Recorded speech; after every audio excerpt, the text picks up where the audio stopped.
Nature Mantra BP sugar thyroid reversal nature మంత్రతో సాధ్యం.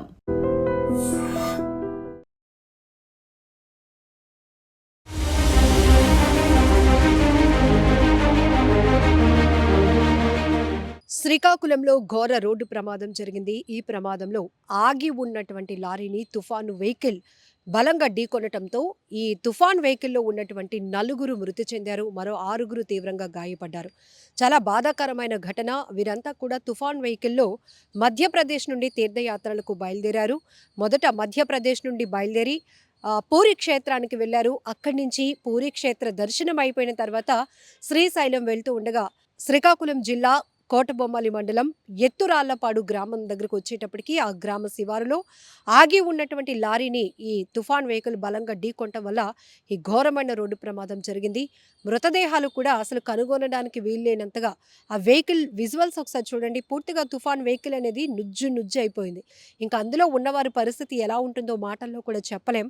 కన్నీళ్లు తప్ప. అందులో యాత్ర కోసం బయలుదేరినటువంటి వాళ్ళు నలుగురు చనిపోయారు. మరో 6గురు తీవ్రంగా గాయపడటంతో స్థానికంగా ఉన్నటువంటి శ్రీకాకుళంలో హాస్పిటల్కి అయితే తరలించడం జరిగింది. క్షతగాత్రులకు మెరుగైన వైద్యం కూడా అందిస్తున్నారు అధికారులు. అయితే ఈ వెహికల్ ఒకసారి మనం చూస్తే గనుక లారీ అనేది ఆగి ఉన్నటువంటి లారీ తెలంగాణ స్టేట్కు సంబంధించినటువంటిది. సో దాని వెహికల్ నెంబర్ కూడా మనం చూడొచ్చు. TS08UJ1164. ఈ తుఫాన్ వెహికల్ అనేది మధ్యప్రదేశ్ నుండి వస్తోంది. ఆ వెహికల్ నెంబర్ MP09BD8243. సో వీళ్ళని కమ్యూనికేట్ అవ్వడం జరిగింది ఆల్రెడీ. ఎందుకంటే క్షతగాత్రులు ఎవరైతే ఉన్నారో వాళ్ళ దగ్గర ఇమీడియట్గా కాంటాక్ట్స్ తీసుకొని మృతులకు సంబంధించినటువంటి కుటుంబ సభ్యులకు కూడా పోలీసులు ఇన్ఫర్మేషన్ ఇచ్చారు. అలాగే మిగతా క్షతగాత్రులకు కూడా మెరుగైన ట్రీట్మెంట్ అందించే విధంగా హుటాహుటిన అక్కడికి చేరుకొని రెస్క్యూ కొనసాగించి వాళ్ళని ఆ ఇరుక్కుపోయినటువంటి ఆ వెహికల్లో ఇరుక్కుపోయిన వాళ్ళని బయటకు తీసి అంబులెన్స్లోనైతే హాస్పిటల్కు తరలించడం జరిగింది. బట్ ఈ మధ్య జరుగుతున్న రోడ్డు ప్రమాదాల తీరు చూస్తుంటే చాలా భయం వేస్తుంది. వాహనాలు ఏ మాత్రం కాకుండా ఎగిరి పడుతున్నటువంటి పరిస్థితులు ఉన్నాయి. ఓవర్ స్పీడే ఈ ప్రమాదానికి ప్రధాన కారణమని 100% చెప్పుకోవచ్చు. ఎందుకంటే ఆగి ఉన్నటువంటి వెహికల్ని మరి ఎంత స్పీడ్తో వస్తే కానీ అంత బలంగా కొట్టడం వల్ల ఈ తుఫాన్ వెహికల్ అనేది పూర్తిగా డ్యామేజ్ అయిపోయింది. మరి అందులో ఒక వెహికలే అంతలా డ్యామేజ్ అయిపోతే ఇక మనుషుల ప్రాణాలు ఎంత చెప్పండి.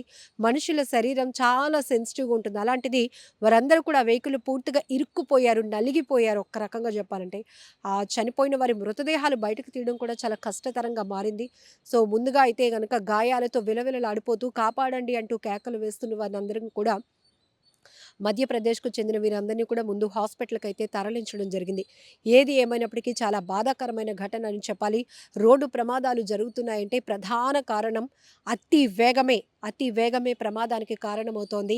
నెగ్లిజెన్సీ డ్రైవింగ్ అనమాట. ఎందుకంటే తొందరగా వెళ్ళిపోవాలి అనే ఆలోచనే తప్ప డ్రైవింగ్ చేస్తున్నటువంటి ఆ వ్యక్తి ప్రాణాలు, ఆ వెహికల్లో ఉన్నటువంటి వాళ్ళ ప్రాణాలు భద్రంగా ఉండాలి, బాధ్యతగా డ్రైవింగ్ చేయాలి అనేటటువంటి కాన్సెప్ట్ మాత్రం ఎవరికీ ఉండటం లేదు. ఏదో తొందరపాటు అర్జెంటుగా వెళ్ళిపోవాలనే కానీ ప్రాణాలు ఏమైపోతాయి, ప్రమాదం జరిగితే ఏమవుతుంది, ఎంత నష్టం జరుగుతుందని మాత్రం ఎవరు ఊహించటం లేదు.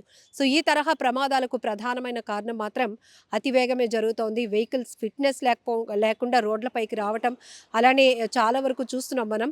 సో ముందుగా వెహికల్ని చెక్ చేసుకోరు, బ్రేక్ ఫెయిల్ అవ్వటం, ఇలాంటి కారణాలు కూడా ఎక్కువగా జరుగుతున్నాయి. ప్రధానంగా పోలీసులు ఎప్పటికప్పుడు వెహికల్ ఎవరైతే డ్రైవింగ్ చేస్తున్నారో వాళ్ళకు మాత్రం మీ మీద చాలా బాధ్యత ఉంది, చాలా జాగ్రత్తగా నడపండి. ఒకవేళ మీకు ఏమైనా నిద్రమత్తు వస్తే కాసేపు కొంపలు మునిగిపోయే పనేమీ లేదు. కాసేపు రోడ్డుకి సైడ్గా పక్క వైపు వెహికల్ని ఆపి వాటర్తో ఫేస్ వాష్ చేసుకోవడమో, లేకపోతే ఒక అరగంట పాటు మీరు రిలాక్స్ అయిన తర్వాత మళ్ళీ మీ జర్నీ కంటిన్యూ చేయడమో, ఇలాంటి ప్రికాషన్స్ తీసుకోవడం వల్ల మనం ప్రమాదాలను అరికట్టవచ్చు అని చెప్తున్నా. మినిమం స్పీడ్ లిమిట్ బోర్డ్స్ కూడా మనకి ఎక్కడికక్కడే హైవే పైన కనపడుతూ ఉంటాయి. ఎందుకంటే ప్రమాదాలు జరిగే స్థలాలను అక్కడ బోర్డ్స్ ద్వారా ఇండికేట్ చేయడం జరుగుతోంది. ఓవర్ స్పీడ్ అయితే కనుక ఎక్కడికక్కడ సీసీ సర్వేలెన్స్ కూడా మీ వాహనాలను అబ్జర్వ్ చేస్తున్నాయి. ఇలా అన్ని రకాలుగా చెప్తున్నప్పటికీ కూడా ఎవ్వరూ తగ్గటం లేదు. అలా వెళ్ళి వాహనాల్ని బలంగా ఢీకొని అలా ప్రమాదాలకు కారణమై ఎంతోమంది ప్రాణాలు పోవడానికి కూడా ఒక కారణమవుతున్నారు. చాలా బాధాకరమైన ఘటన. నిజంగా ప్రస్తుతం ఉన్నటువంటి సమాజం దేనికి ప్రయారిటీ ఇస్తుంది?